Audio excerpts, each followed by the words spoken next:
Supreme court ने उमर खालिद और शर्जिल इमाम को बेल क्यों नहीं दी? बाकी सारे लोगों को बेल क्यों मिली है? और उन्हें बेल मिली है तो क्या बेल मिली है या फ्रीडम कहीं ना कहीं कर्टेल हुआ है? और वो 11 स्ट्रिक्ट कंडीशंस क्या है जो सुप्रीम कोर्ट ने बाकी को अक्यूज पर लगाए हैं जिन्हें बेल मिला? और इन्हीं सवालों का जवाब अब हमारे पास है, क्योंकि सुप्रीम कोर्ट का इस केस में जजमेंट अब हमारे सामने आ चुका है। जी हाँ व्यूअर्स, यहाँ पे हम देख सकते हैं कि 142 पेज का सुप्रीम कोर्ट का ये जजमेंट है, जिसमें कि बहुत डिटेल्ड तरीके से हर किसी का केस डिस्कस किया गया है और जिसमें बहुत ही ऑपरेटिव पार्ट और फाइनल कंक्लूजन भी Supreme Court bench of justices Arvind Kumar and N B Anjaria ने नोट किया है। तो किस बेसिस पर ये देखा गया कि उमर खालिद और शर्जिल इमाम को बेल नहीं मिलनी चाहिए? क्योंकि लेजिस्लेचर का एक गाइडलाइन है, लेजिस्लेचर ने एक लॉ ही ऐसा पास किया है कि जुडिशियल ओवर रीच हो सकती है।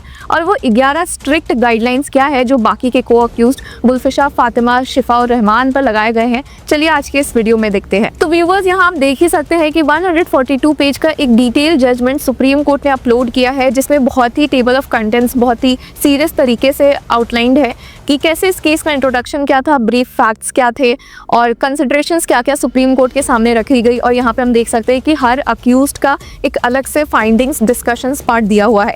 पर उसके साथ जो मेन इंपॉर्टेंट पार्ट हमारे लिए होता है वो है पार्ट नंबर 13, जिसमें कि सुप्रीम कोर्ट ने फाइनल कंक्लूजन दिया है और ऑपरेटिव डायरेक्शन दिया है। अब व्यूअर्स, उसमें जाने के पहले एक फ्लैशबैक तो ले लेते हैं। अब 2020 में दिल्ली में राइट्स हुए थे, क्योंकि उस समय गवर्नमेंट ने एक ऐसा बिल पेश किया था जिसके खिलाफ लोगों की आवाज़ उठी थी, प्रोटेस्ट देखने को मिले थे। ये था सिटीजनशिप अमेंडमेंट बिल, जो अब एक्ट बन चुका है, जिस केस में रूल्स भी आ चुके हैं और इसी के खिलाफ बहुत सारे प्रोटेस्ट हुए थे। हालांकि प्रोटेस्ट जो सिंपल होने चाहिए थे, नॉन वायलेंट होने चाहिए थे, अचानक से वायलेंट हो गए, जिसमें कि कुछ लोगों का नाम सामने से आया है, उमर खालिद, शर्जिल इमाम, गुलफिशा, फातिमा। इन कुछ लोगों पर बहुत सीरियस एलिगेशंस लगे थे, क्योंकि ये जो प्रोटेस्ट था वो वायलेंट हो गया और इसमें करीबन 53 लोगों की मौत हुई, 200 से ज्यादा लोग घायल हुए थे और बहुत ही अगली सिनेरियो क्रिएट हो गया था हमारे नेशनल कैपिटल दिल्ली में। अब उमर खालिद, शर्जिल इमाम को को कॉन्स्पिरेटर्स, मास्टरमाइंड कहा गया था इसके पीछे। फिर धीरे धीरे ये बातें सामने आई कि ये जो प्रोटेस्ट एकदम से वायलेंट हुए थे, ये एकदम से वायलेंट नहीं हुए थे, ये स्पॉन्टेनियस नहीं था, बल्कि ये एक प्री प्लान्ड अटैक था जिसमें कई लोगों की जान गई, कई पुलिस ऑफिशियल्स भी अपनी जान खो बैठे इसमें और बहुत ही गंदा सिनेरियो क्रिएट हो गया था। और इसी वजह से ये सारे लोग साल 2020 से ही जेल में लॉकअप में हैं और अभी तक जेल में हैं, क्योंकि इस केस में ट्रायल अभी तक कंप्लीट नहीं हुई है, फ्रेमिंग ऑफ चार्जेस भी नहीं हुई है। इसी वजह से कई लोगों का मानना है कि इन्हें बेल मिलनी चाहिए थी, क्योंकि पर्सनल लिबर्टी काफी ज्यादा हैम्पर हुई थी। पर वहीं एक सेक्शन ये भी है जो कहती है कि यूएपीए, जो कि टेररिज्म के एक्ट से डील करता है, उसके अगर सीरियस चार्जेस लग जाते हैं तो बेल इतनी जल्दी नहीं मिलनी चाहिए। क्योंकि व्यूअर्स, आपको बता दें कि इसमें बहुत ही सीरियस पनिशमेंट मिलती है यूएपीए के अंदर, ये जो एक्ट है उसके अंदर। यहाँ पे डेथ भी मिल सकती है, डेथ पेनल्टी भी, और लाइफ इम्प्रिजनमेंट तक भी मिल सकती है।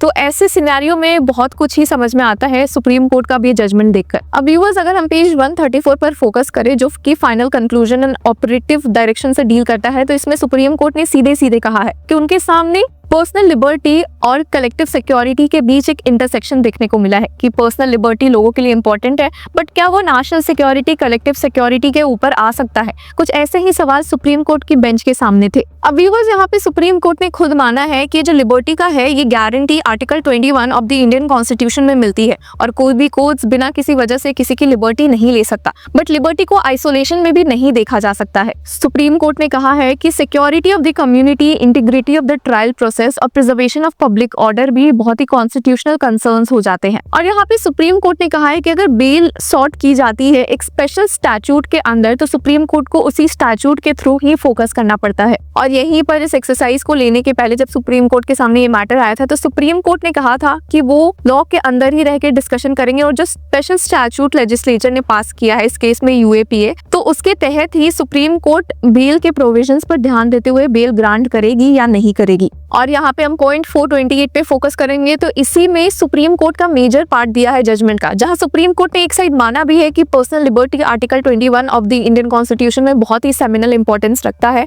और प्री ट्रायल इनकार्सरेशन बहुत गलत हो जाता है। वहीं दूसरी तरफ वो एक आंख बंद नहीं कर सकते कि पार्लियामेंट ने इस केस में टेररिज्म को रोकने के लिए एक स्पेसिफिक एक्ट बनाया था, जिसमें कि बेल को बहुत ही स्पेसिफिक तरीके से देखा गया है। यहाँ पे हम देख सकते हैं कि section 43D of the unlawful activities prevention act 1967 का जिक्र हुआ है, जिसमें कि एक लेजिस्लेटिव इंटेंट दिखाया गया है। It represents a legislative judgment that offences alleged to implicate the security of the state warrant a distinct bail regime। तो कोर्ट यहाँ पे ये मानती है कि वो ऐसे ही पर्सनल लिबर्टी के पॉइंट को ऊपर नहीं रख सकते और ये भी नहीं कर सकते कि पार्लियामेंट का अगर एक स्पेशल स्टैट्यूट बना हुआ है तो उसे कम्प्लीटली इग्नोर करे। और इसी कॉन्स्टिट्यूशनल और स्टैट्यूटरी फ्रेमवर्क को ध्यान में रखते हुए कि इंडिविजुअल अपील्स को एग्जामिन किया गया है फैक्ट्स के बेसिस पर। और कोर्ट ने यहाँ एक और चीज पर बहुत ज्यादा फोकस किया, सारे केसेस को एक जैसा ट्रीट नहीं किया है। हर अक्यूज पर अलग एलिगेशन थे, किसी पे सीरियस थे, किसी पे कम सीरियस थे। और इसी बात को ध्यान में रखते हुए सुप्रीम कोर्ट ने यहाँ पे यूनिफॉर्म अप्रोच बिल्कुल भी नहीं लिया है, जिसके बाद सुप्रीम कोर्ट आती है उन अक्यूज पर जिनकी बेल डिनाई की गई है। अब यहाँ पर सुप्रीम कोर्ट ने साफ तौर पर कह दिया है कि प्रोसिक्यूशन मटेरियल से सैटिस्फैक्शन मिलता है कि प्राइमा फसाई